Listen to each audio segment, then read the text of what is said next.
In chess, if you cheat, you play God. You decide when the game is over. You can fake bad moves. You can fake everything. You can even, if you're cheating, quote unquote, the right way, you're going to lose plenty of games. To avoid getting detected.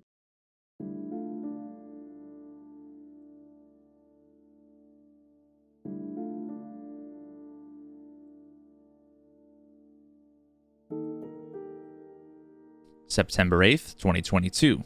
Elon Musk published a tweet that would change the world of chess and the public's perception of it forever. Now, this puzzling retweet quoted a fairly obscure user named Babel, where he said that he was currently obsessed with the notion that Hans Niemann has been cheating at the Sinquefield Cup chess tournament using wireless anal beads that vibrate him the correct moves.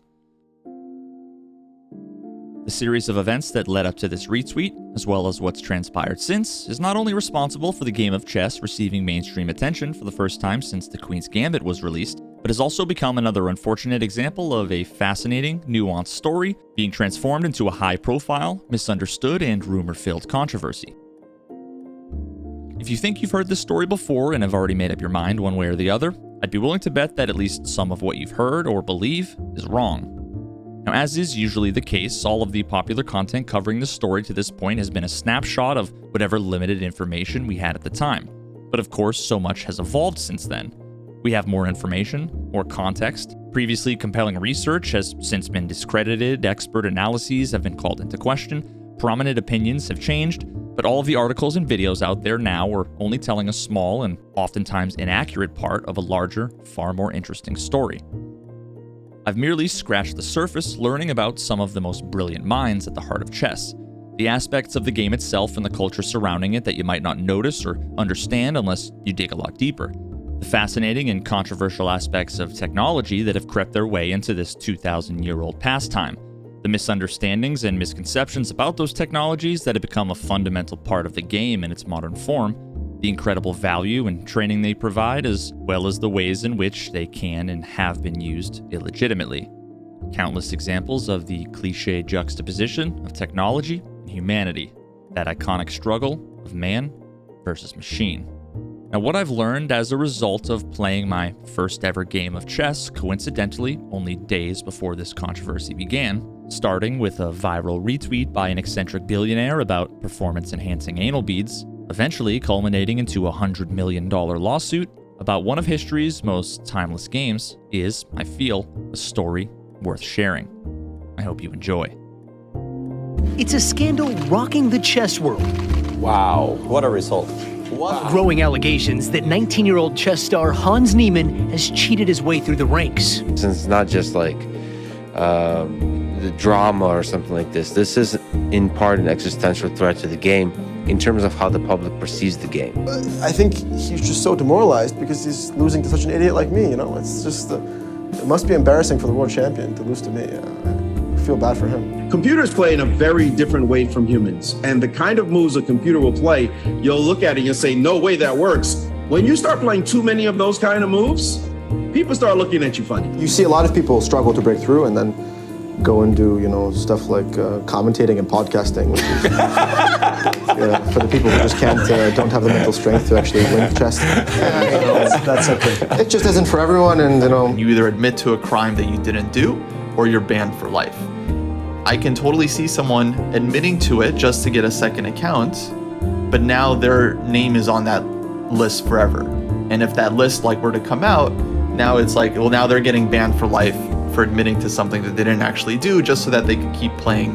This is after I have already fully admitted, and they have the best cheat detection in the world. They know that I'm not a cheater, and that I give everything to chess. I work so hard, and chess is my entire life. Did Hans cheat more online than he said he did? Yes. I don't have proof of that. Did Hans cheat over the board in the last 3 years? Probably. Did Hans cheat in the Sinquefield Cup? No. Now, I could be wrong about everything I said, but those are my personal opinions. Overall, we have found that Hans has likely cheated in more than 100 online chess games, including several prize money events. Wow. Oh my gosh. And I decided to myself that the only way to make up for my mistake was to prove to myself and to prove to others that I could win myself. Now that has been my mission, and that is why I've lived in a suitcase for 2 years. That is why I have played 260 games in 1 year. That is why I've trained 12 hours a day, because I have something to prove. Hans Niemann just won 3 games in a row, and he is back over 2,700. And he is also in 4th place. What? It's crazy. Absolutely nuts. I'm not going to back down, and I'm going to play my best chess here, regardless of the pressure that I'm under. And that's all I have to say about this game. And the game a little bit. That's it. But you can leave it to your interpretation. But thank you. That's it. All yes. you want to say. That's all I'd like to say. Yes, because it was such a beautiful game. I don't even need to describe it.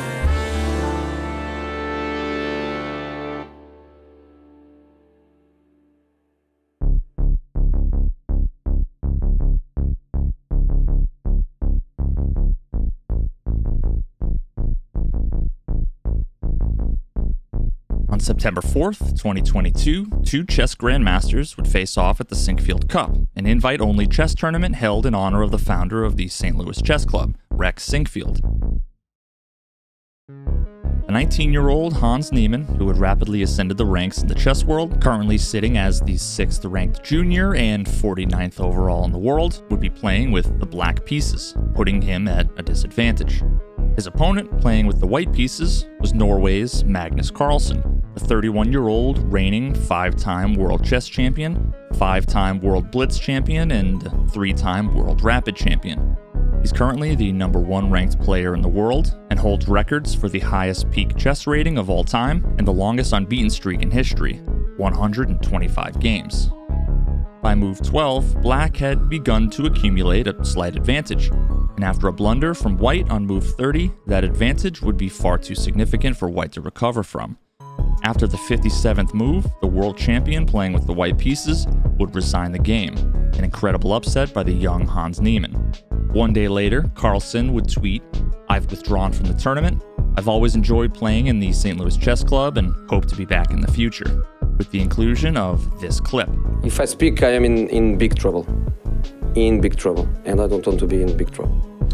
Now, naturally, the chess community at large began speculation.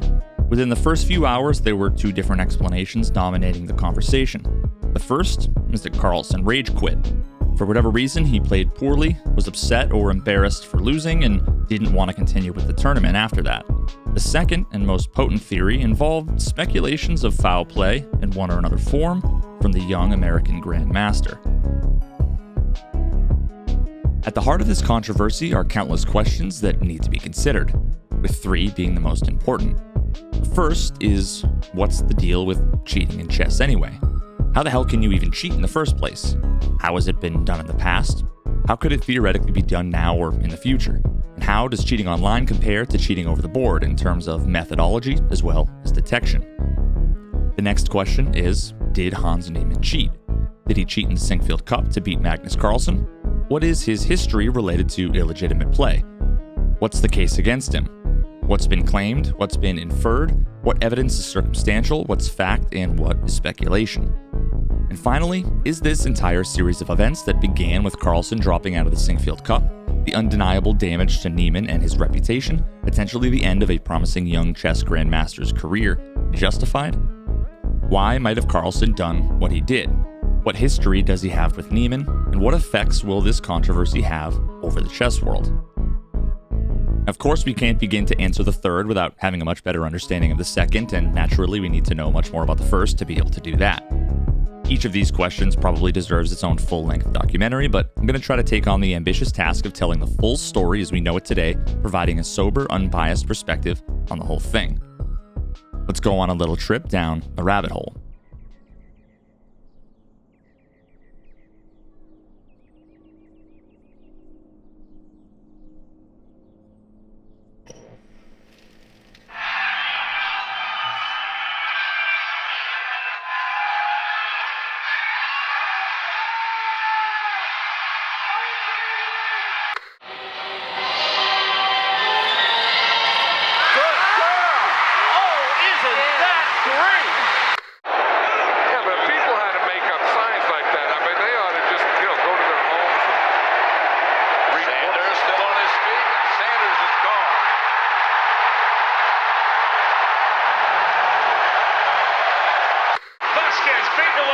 Buffon.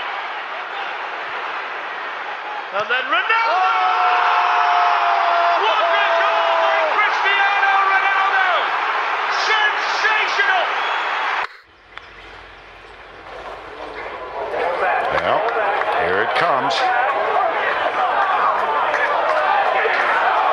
Oh my goodness.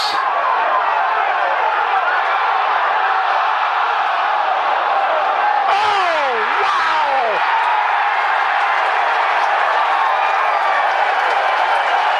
In your life have you seen anything like that? Sellers has Jordan. Jordan with 2 seconds to go, puts it up and scores at the buzzer. Michael Jordan has won it for Chicago.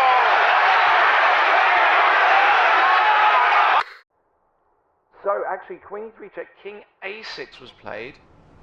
Oh, I see the idea now. Oh, and this is the end is here. Really nice. I mean, he calculated it till the very end. Oh my goodness. And it's almost forced. And it's forced.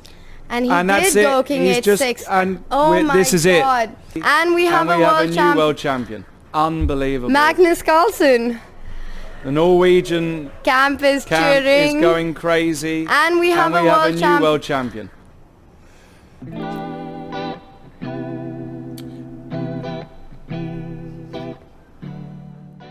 Now, I'm kind of ashamed to admit that as of just 2 months ago, at the age of 33, I had never played a full game of chess before. Perhaps it was lack of opportunity or exposure, but I'd simply never been interested in the game, despite having recently watched The Queen's Gambit twice and enjoying every bit of it. Now, that was until I tuned in one night for a rare Karl Jobst live stream to see he was accepting viewer challenges, so I made a new account and sent him a challenge. Now, despite my best efforts to hide my identity, my lack of experience with the Game of Kings wouldn't be a secret for very long. Oh my God. And the first move.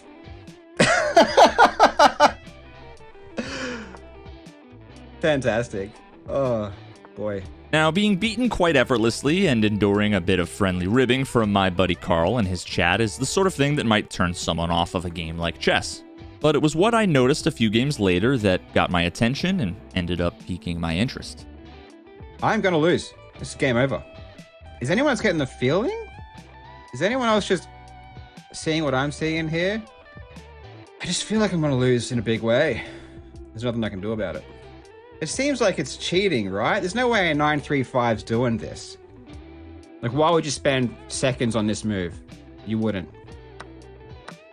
A 935 is playing like this, though.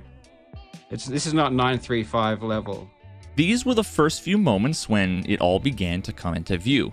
How the single move of a chess piece could be interpreted in so many different ways depending on the situation, and how that was just so unlike most of the competitive endeavors that I was familiar with. For a bit of perspective, take a look at these 4 moves. One of these was considered to be a laughably bad move. One, a genius move. Another, a disrespectful move, and the last being confusing and even suspicious. Can you spot which is which?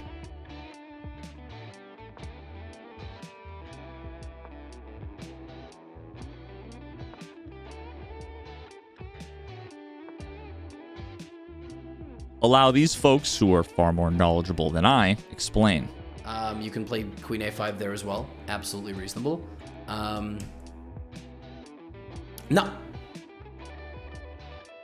Oh, God. Oh, God. Why would you...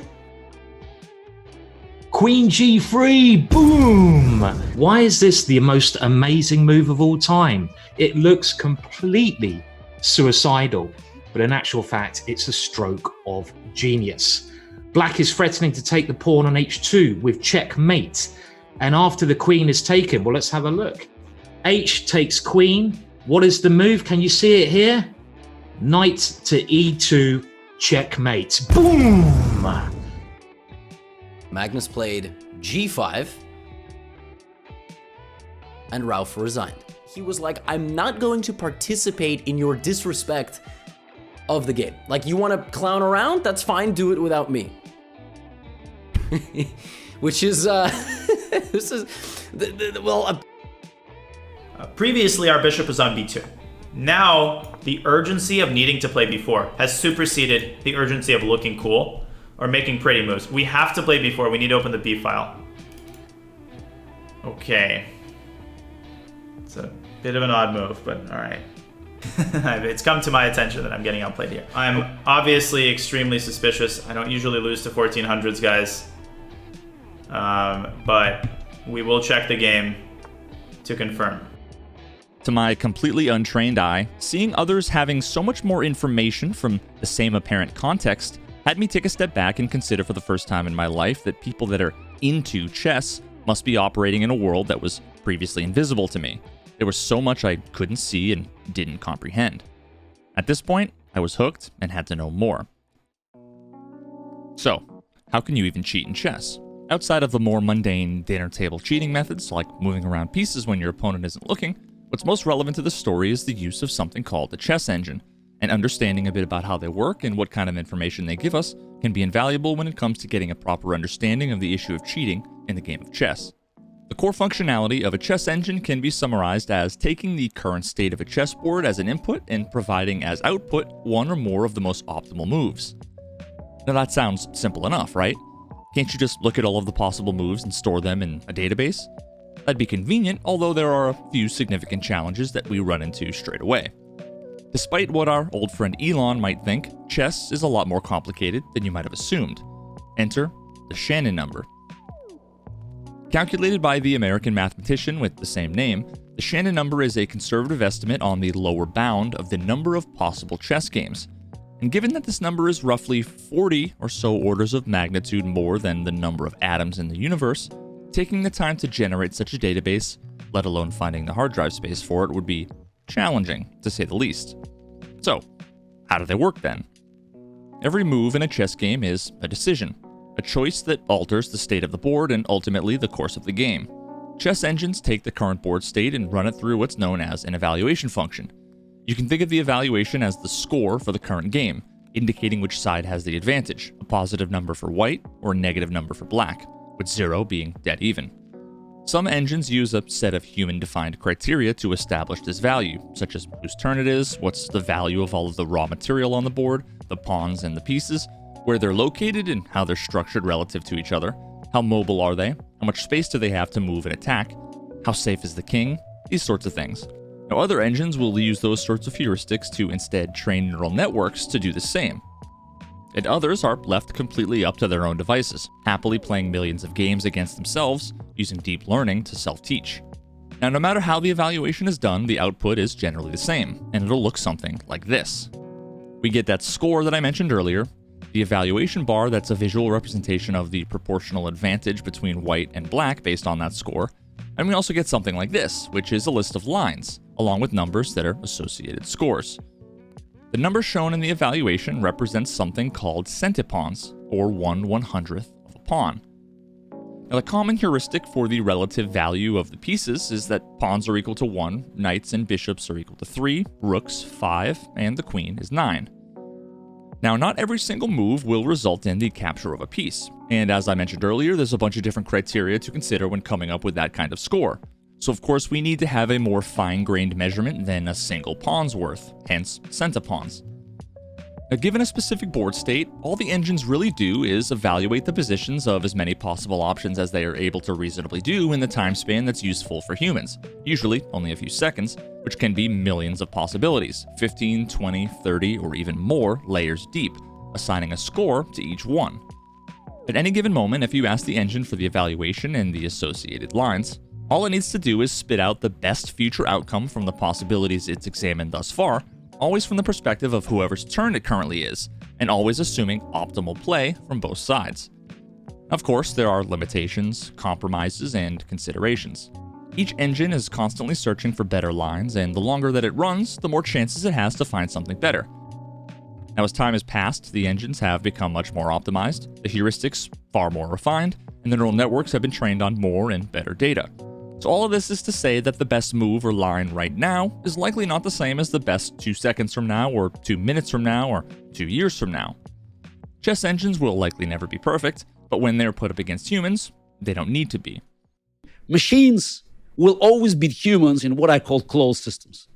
The moment you build a closed system, no matter how this system is called, chess, Go, shogi, Dota, machines will prevail simply because they will bring down number of mistakes. The way they outplay us, it's not by just being more intelligent. It's just by doing something else, but eventually it's capitalizing on our mistakes. When you look at the chess machines ratings today and compare this to Magnus Carlsen, it's the same as comparing Ferrari to Usain Bolt. In the latter half of the 1990s, then world champion Garry Kasparov faced against IBM's Deep Blue supercomputer. Kasparov ultimately went on to lose this match, serving as the milestone in modern chess history, marking the beginning of the end of human dominance over the game. Now, at the time, Deep Blue was running on refrigerator-sized hardware with custom-built components specially optimized for chess. Now, modern engines running on your smartphone would utterly blow Deep Blue out of the water. So, you might be thinking, a dishonest chess player with access to a chess engine could be quite the force to be reckoned with. But it's not like they can bring their laptop with them in their local chess tournament, right? Well, it turns out they don't need to. As is usually the case, what cheaters lack in ethics, they often make up for in creativity.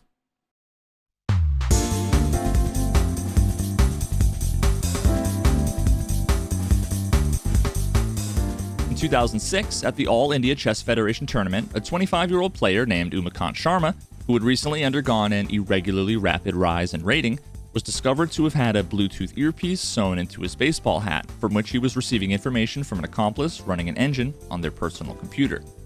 In 2008, at the Dubai Open Chess Tournament, an Iranian player was playing against a Chinese grandmaster after having just previously defeated a Russian grandmaster, and only 10 moves into the game was seen looking at his cell phone.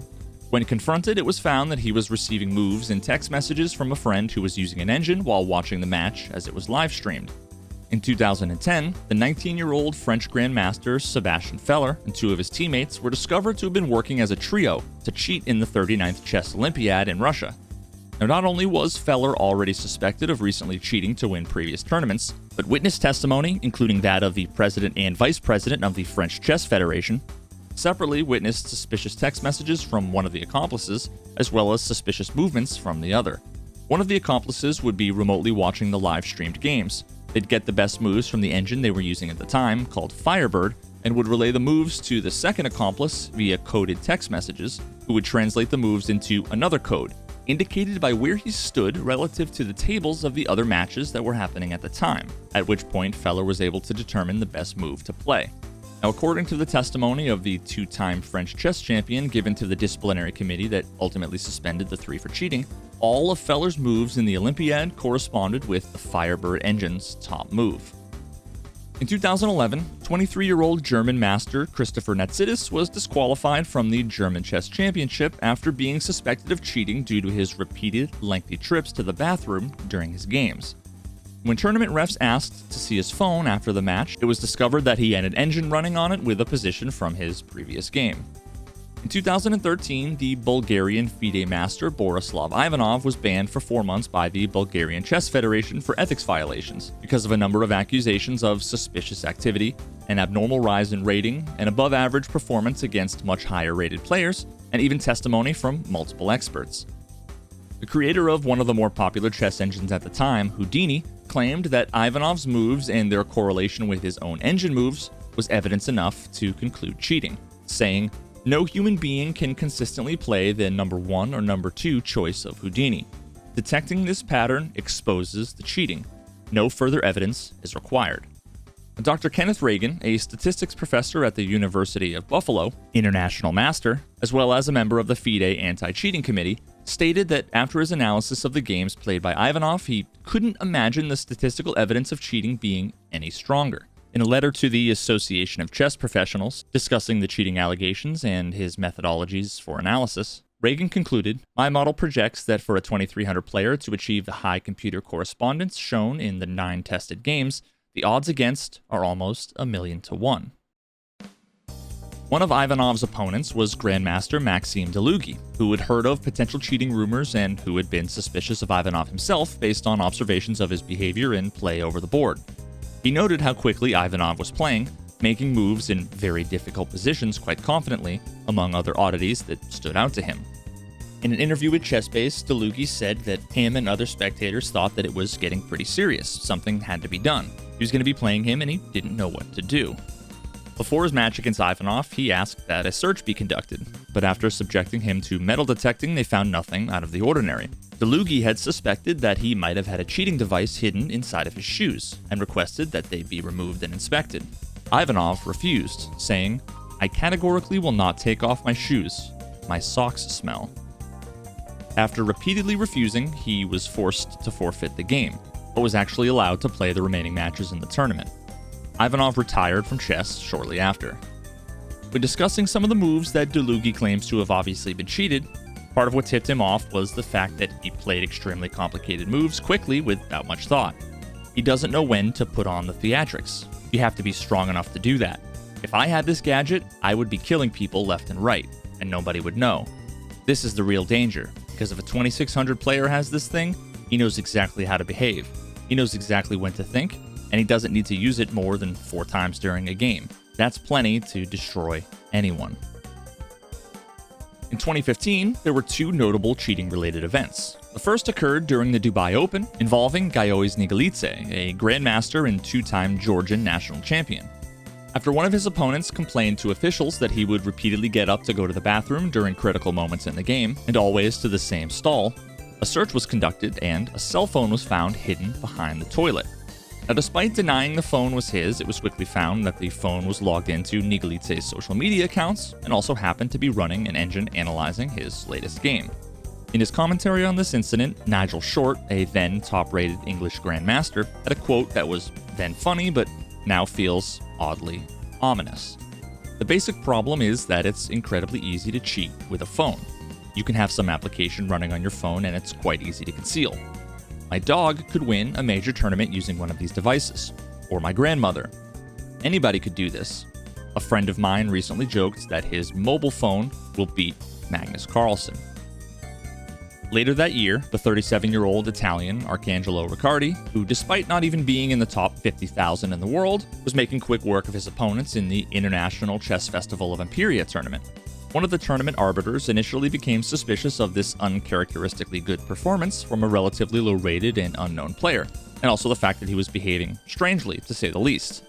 The way he was sitting with his arms crossed, his thumb tucked in his armpit, never really moving, standing up, changing positions, and most notably the way that he was blinking, instantly gave him the idea that he might have been trying to decipher Morse code. After having him empty his pockets and finding nothing, tournament officials asked him to open his shirt, to which he refused. After passing him through a metal detector, it was discovered that he was wearing a contraption including a small metal box located in his armpit, connected via wiring to a metal pendant around his neck with a small camera inside. Once again, we had a case of a remote accomplice entering the board state into an engine on a computer and relaying the information to the player, this time with Morse code being vibrated in the metal box. Now in 2019, for 4 months, FIDE Fair Play officials were carefully following the performance of Latvian Grandmaster Igor Rausas. The initial look into Rausas began after a suspiciously rapid 200-point rise in rating occurred after a decade-long plateau, and after Kenneth Reagan, the anti-cheating statistics professor I mentioned earlier, did his own analysis, it was clear that something was going on. During the Strasbourg Open, for reasons similar to Nigalidze, he was suspected of and ultimately caught for using a hidden cell phone in a bathroom stall. He was stripped of his Grandmaster title and banned for 6 years. Fast forward about a year later, and a global pandemic had halted most normal societal function, the chess world unimmune. This brought nearly all professional chess competition to the online world. And while convenient in many ways, it potentially opened up Pandora's box when it came to nefarious behavior on the chessboard. No longer did cheaters need to develop all kinds of secret, clever ways to conceal their means of gaining their unfair advantage. All they needed to do was download some free software, open another browser tab, or pull out their phone, and they were virtually unbeatable. And we've already summarized the major series of events in this saga. In the last few months since the story began, I've been paying close attention to the public response. and it's clear that the overwhelming majority of those voicing their opinions on this subject fall into one of two primary camps. The first is that Hans Niemann is a cheater. The world champion Magnus Carlsen did the right thing by calling him out, that something needs to be done and said, and he took one for the team. The second is that Hans is the victim here, that there's no evidence he cheated, what Magnus is doing is petty and frivolous, and what he said, as well as what he hasn't said, has ultimately ruined a promising young Grandmaster's career just as it was getting started. As is usually the case with most big stories in the modern world, there's a silent majority underlying the cacophony of rumor and speculation, who don't belong on the extremes of this spectrum. Those of us whose opinions exist in a sort of limbo where it often feels like making informed decisions is impossible, because every source of information appears to be biased, dishonest, misleading, or incomplete.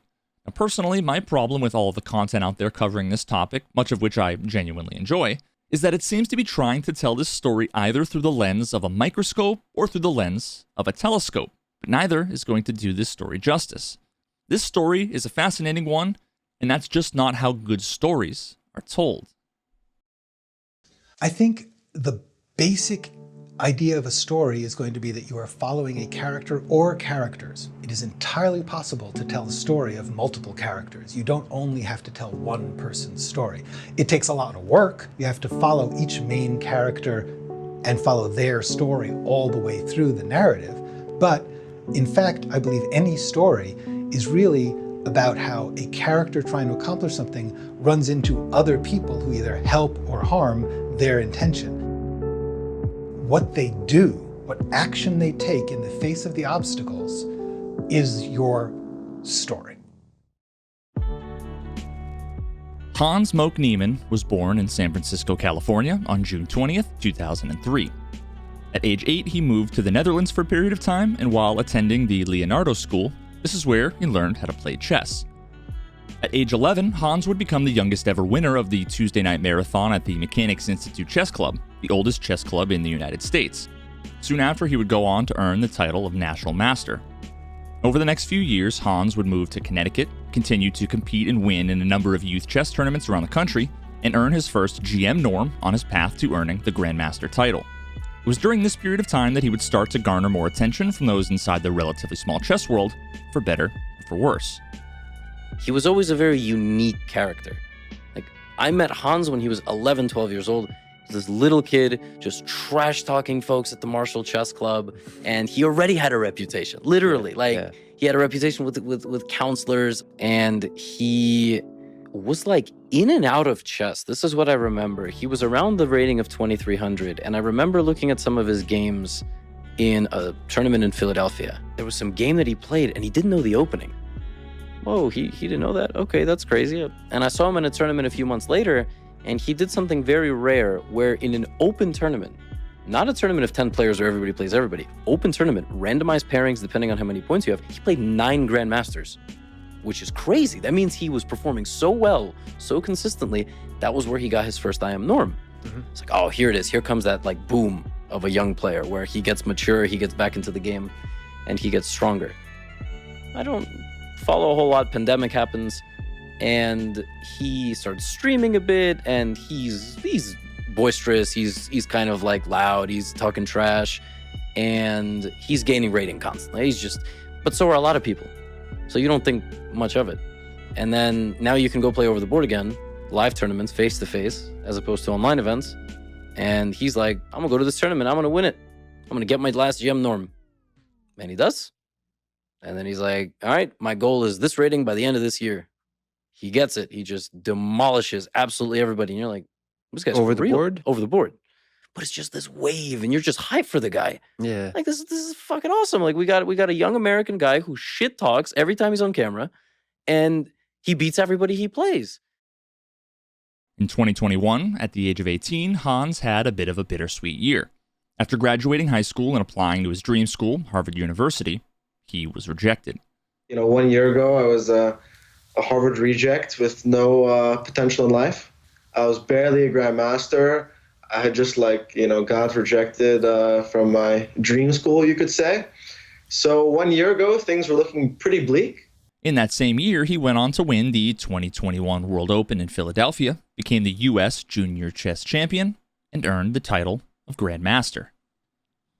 Now, among these accomplishments, after his qualifying to play in the Meltwater Champions Chess Tour Charity Cup, there was one thing that did stick out to him as noteworthy enough to mention. This, among other moments throughout his rise in the chess world, would act as ominous literary devices underlying his story, foreshadowing some of what was to come. But to be at this moment, to play Magnus in a match and make it to the top 8, and this is definitely, in some cases, a dream come true. So obviously, I would just cherish the moment. When I was 12 years old, we played some football, and I was in a car with him. So he actually remembered us meeting, which I was very happy. How do you know he remembered? Like, you spoke to him, or while? I think so. I messaged him on Lichess. I did briefly meet him. I was too nervous to talk to him, but then when he was leaving, I said, I was like, so how long are you staying? He was probably like, why is this little kid asking me? As any chess player, you're sort of fanboy over Magnus, and every time you have an interaction. But he doesn't. When Magnus was playing, I got some games against him. Any chance to play Magnus is a golden opportunity. Absolutely. You know, when I was 8 years old, Magnus Carlsen came to an exhibition in California, and my mom took me there. I just started, or maybe I was 9. I just started playing chess, and he was doing a blindfold simul, and there was an auction to bid on it. And when they were bidding on it, it got up to $1,000, and it became too much. And my mom was like, no, if you really, really want it, we'll do it. You know, she was going to really make a financial sacrifice so I could play. And I said, no, Mom. One day I'm going to play him for free. Of course, now we know what was to come. Niemann's victory over Carlsen in the Sinquefield had to be one of his proudest achievements. Although unfortunately for Hans, the elation that he surely felt in the hours that would follow would be short-lived. To me, to see my hero, to see my absolute hero try to target, try to ruin my reputation, ruin my chess career, and to do it in such a frivolous way is really, really disappointing. Because, you know, you spend your entire life looking up to someone, and then you meet them, and then, you know, my dream came true. I lived my dream for a day, beating Magnus, and then all of this happened. Imagine your crowning accomplishment, as well as everything you've unequivocally and undeniably spent more than half of your life working towards, dismissed as illegitimate, turned into jokes and memes, becoming the laughingstock of the chess world and beyond as your story is usurped for entertainment for the masses.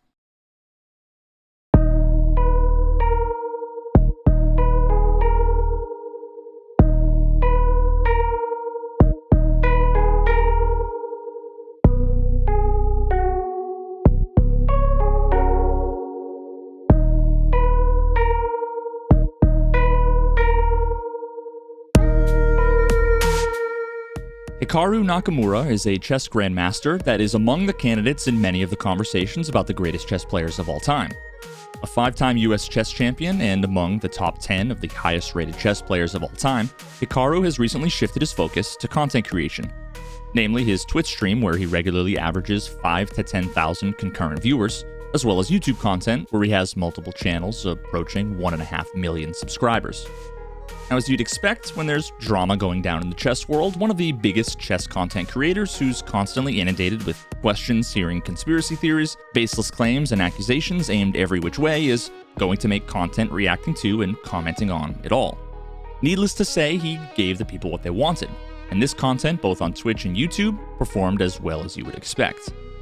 There's that saying, all publicity is good publicity, and yes, it's true. Millions of people are talking about chess right now and thinking about chess, right? So on the one hand, for someone like myself, who obviously is incentivized by bringing in beginners to the game of chess, as well as other chess YouTubers who would enjoy a new wave of players coming in just because they heard about the drama, we're biased, okay? We can shape our opinion in some nice way to the audience, like, oh, it's not good. No, it's great. If you offer a YouTube creator a 50% audience increase, that's great, okay? Right? Like, they're lying if they say it's not great. But if it's on the heels of something like this, yeah, that's where it's, you know, it's one of these ethical things, right? And now, while most of the content creators in the chess space were also commenting on this ordeal as it was unfolding in real time, none garnered the viewership that Nakamura's did. And that was undeniably due to how candid he was. There was a period of time when Hans was not allowed to play tournaments for prize money on chess.com. That is the one bit that I said earlier in the stream. I'm saying it again.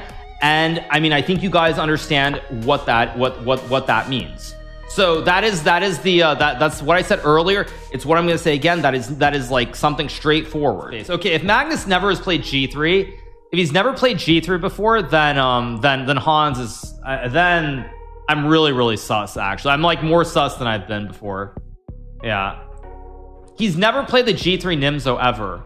Wait a second. I mean, he's never played G3, and Hans is claiming that he prepped it up to move 20 before. I think that Magnus believes that Hans probably is cheating. Again, unproven. Who knows what the reality is? He probably does believe that in his heart of hearts that Hans cheated in that game. So if Magnus believes that, what is Magnus going to do in the situation? If he really believes that, okay, if you go out and you say something but you have no proof, then I mean, the burden of proof is extremely high. So I think Magnus's way of basically saying that is like he's not going to actually say it, but he's putting out this clip saying if I talk him in trouble, and he's withdrawing to make the point without publicly making the point. That's my read on the situation. Now, whether it was deserved or not, pretty much none of the content that Hikaru put out portrayed Niemann in a positive light. And of course, the internet being the internet, hundreds of thousands of clips and sound bites resulted in the spotlight already on Hans being focused like sunlight through a magnifying glass. Now, naturally, Hans was not a fan. Now that Chess.com has suddenly decided to hop on Magnus's insinuations, Hikaru's very direct accusations, now they see the opportunity, okay, we're just going to get rid of this. I believe that this is completely unfair. This is a targeted attack, and if you look at my games, this is not, it has nothing to do with my games. This is absolutely ridiculous, and they've only done this because of what Magnus has said, what Hikaru says, and that the entire social media and chess world is completely attacking me and undermining me. I know who I am, and I know the chess player that I am, and I know what I give to chess. So I'm not going to be scared, to be manipulated, and to be conspired against, to try to ruin my chess career when I know what has happened. Now, of course, Hikaru wasn't the only one. But how could one not focus on the loudest voice with the biggest audience and disconnect what he was saying from the negativity that seemingly was a direct result? Now, while popular opinion was still split, it was clear that Magnus had more supporters in the general public, although inside the chess world, not everybody was wielding pitchforks and torches outside of Hans's door. In fact, amidst the silence from the relevant parties, as well as the drooling screeches of the largely irrelevant mob, some voices spoke up in defense of Hans, and the world champion was not without his own backlash and criticism, each of which coming in a few different forms. Now, the first was that not only was Hans's play in the Sinquefield not particularly suspicious to many, but his play was nevertheless solid, and Magnus's play was notably poor by comparison. Magnus did not play very well at the end. His resistance in a bad position was below his usual standard, and he also got caught he didn't get anything out of the opening with white, and actually ended up getting a bit of a worse position. So I was like, well, this looks like a normal game. In that sense, Hans seemed to prepare against the sideline really well, that Magnus doesn't normally enter. And Magnus also played a lot worse towards the end than usual. Those are my first thoughts just right at the moment. Didn't see any red flags.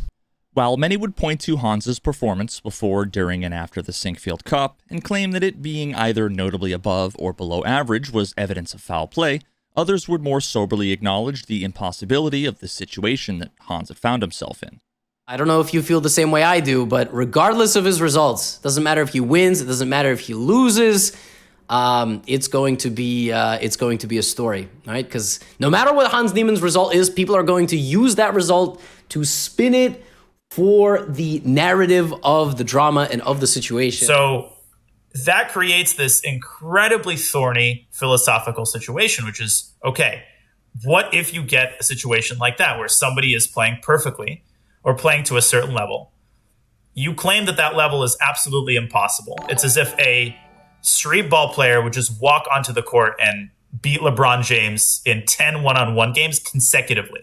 You say, well, that's impossible. Well, where is your proof that it's impossible? What if this person had spent the last 5 years in their basement gym, working out and working on their shot, right? Unless you catch someone right-handed, there is no such thing as 100% proof. And there's just no way around this incredibly unfortunate truth, which is exactly what creates these kinds of situations. Well, I think it quite often happens when young players play very well. There is all these accusations towards them. I've I mean, all of my colleagues are pretty much paranoid, and quite often I was the one telling them, come on, guys. I mean, I know myself, I'm an idiot and I'm a good player. I mean, I always think that young players can play very well. I mean, there is no reason for them not to play well. So I never have this kind of feeling, I mean, oh, my opponent is, he's overperforming. And then, arbiters from the Sinquefield Cup, as well as our old friend Kenneth Reagan, would share their findings after examining the Sinquefield Cup games, as well as other notable over-the-board games played by Hans. That, at least as shown by my first stage, there is no evidence of any cheating in in-person tournaments or the major online tournaments in the past 2+ years. Many argued that what Magnus did was inconsistent, irresponsible, and unfair. If the arbiter says, I'm the arbiter, you're a cheater, you're out, then that's the arbiter. But unfortunately, in this situation, Magnus decided Hans was a cheater. And that's not Magnus's job. This should all be done behind closed doors, and the proper authorities can decide, okay, we're not inviting this guy to our tournament, or FIDE says you're in trouble, rawr, we're FIDE, or the US Chess Federation says, rawr, you're in trouble, not Magnus. And if Magnus thinks Hans is cheated, he should tell the authorities. And he's being a vigilante. I don't think it's fair the way this is being handled by Magnus. This is not good. This is really, really bad. Really bad. Some would even go so far as to call the world champion a hypocrite, citing a number of occasions where Magnus appeared to have, at best, broken rules or received assistance from outside sources during games, and at worst, cheated himself. But he's confused. He's still confused. Wait, you can trap it. Ow! Oh, fuck. Sorry, I shouldn't. Oh! Cheating! Cheating! If you win now, I will... Oh boy. These backseat gamers. That's a ban. That's a ban, boys. Get up! Now, on top of all of the professional pressure and internet toxicity undoubtedly crushing Hans at this point, the day after Magnus's withdrawal from the Sinquefield Cup, Hans would be privately notified from chess.com, the biggest chess platform in the world, that he had not only been uninvited from their global championship tournament that he had qualified for, but also banned from the site altogether. I get an email from chess.com saying that they've privately removed access to my chess.com account and that they have uninvited me from the Global Chess Championship. Now, 3 days ago, I met with someone very high up in chess.com at the Sinquefield Cup, had amazing words. But because of this game against Magnus, because of what he said, they have decided to completely remove me from their website. Now, all of this would ultimately culminate in Niemann filing a $100 million lawsuit with the crosshairs aimed simultaneously at 5 different targets: Magnus Carlsen and his company, Play Magnus Group, Chess.com and its chief chess officer, Danny Wrench, as well as Hikaru Nakamura, with a number of complaints including slander, libel, defamation, tortious interference, and violations of the Sherman Antitrust Act. Now that's quite a lot of money, and those are some pretty big claims from Niemann. The question is, are they justified? Was this a coordinated group effort to cancel this rising star? Are the claims, accusations, and insinuations baseless? Of course, there's quite a bit more to the story behind the scenes that led up to this. We're just getting started. A few weeks after the Sinquefield was the Julius Baer Generation Cup, where both Magnus and Hans were slated to compete. The entire chess world was on pins and needles awaiting their match, the first time they'd be coming head-to-head since the Sinquefield. A lot of the things that are going around are just not true at all. I think that Hans exhibited a very good level of chess in the first 3 games, but it's nothing so out of this world that a 2700 talented kid in the Rise couldn't produce. He got a good position against Magnus. It was a very, very good game. It was probably an inspired game, you could call it. But is it an obvious proof of cheating? Definitely not. I don't think he cheated in the Sinquefield Cup, but everything else is still sorry, up in the Alejandro. air. Sorry, Alejandro. I just have to interrupt you because the game started and Magnus has logged off. What has happened? Magnus has resigned. Magnus has resigned the game against Hans Niemann. Yes. At least that's what it says in our transmission. He made one move and resigned. Yes. It looks that way. Wow. You look shocked, David. Yeah, I mean, as soon as we saw Magnus appear on the webcam, I thought, okay, we're in for a game. At least this will help things blow over. Let's focus on the chess again. But what do we say now?